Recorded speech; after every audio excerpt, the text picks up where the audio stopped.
即刻急急腳 call 人 call 的士，就解決咗。我哋永遠咧係冇解決唔到嘅事情，保持冷靜，咁就可以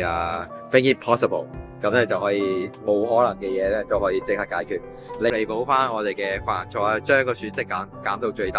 我哋嘅抱住呢個精神就 OK 啦。今日咧超尷尬。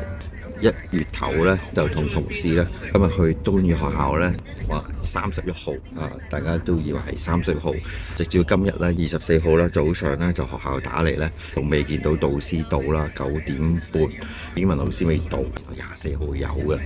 咁以為咧就導師咧就24號係後備人，而係唔需要去嘅，做咗一個好尷尬嘅情況。日期唔清晰，或者唔 mark 低啦，或者係個 WhatsApp 嘅情況下咧，又冇睇翻個 contract，咁就成件事咧就賴咗啦。咁我哋犯咗一個 mistake，咁喺不慌不忙之餘咧，就係即時揾羅主任溝通，學校溝通。咁我哋仲多嘅導師團咧，團隊咧就可唔可以臨時急救到10點半嗰班可以上得到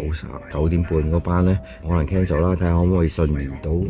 下一堂啦，咁去補翻。所以咧我哋覺得咧就係遇到問題事啦，遇到困難事啦，就唔好慌，唔好忙先。咁睇下可唔可以盡量減少最低損失，或者係用一啲嘅去盡能力啦，去將嗰個問題滅色，去減到最少啊！所以都係要損失嘅，譬如咧要安排導師盡快趕去第2嘅課堂啦，咁要搭的士嘅費用啦，交通費用啦，要去承擔嘅。喺揾老師嘅過程啦，臨時啦，要唔容易㗎，因為咧有好多咧都係今日咧係有約會啦，有約啦，有啲係地區啦。原本嘅老師咧，好彩咧，感恩啦，英文老師啊同埋數學老師啊，感恩咧佢哋係冇約嘅，咁都可以臨時去約翻去學校度嘅，咁非常之感恩啦。10點半啦，3晚可以解決咗呢個問題啦。分享下啦，就我哋有陣時咧，抹低嘅時間啦、日期啦，同埋校方裏邊咧，導師啦啲日期咧，可能有機會咧有啲誤差嘅，去做一啲嘅活動。日前咧真係啲日期咧，真係要問好清楚，係啦，否則的話咧就會造成呢一個嘅差啦，而影響到我哋嘅名聲譽啦，同埋嗰個信譽啦。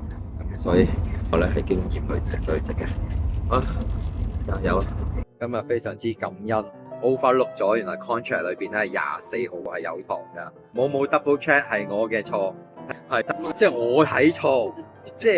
係有人話佢哋有後備人就唔係睇錯，我就睇漏24，跟住羅主任咧就掉俾我睇喺 contract 24有噶，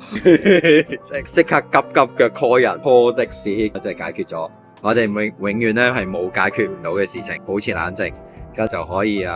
think it possible。咁咧就可以冇可能嘅嘢咧都可以即刻解決，彌補翻我哋嘅犯錯，將個損失減到最低，我哋嘅抱住呢個精神就 OK 啦。好，拜拜。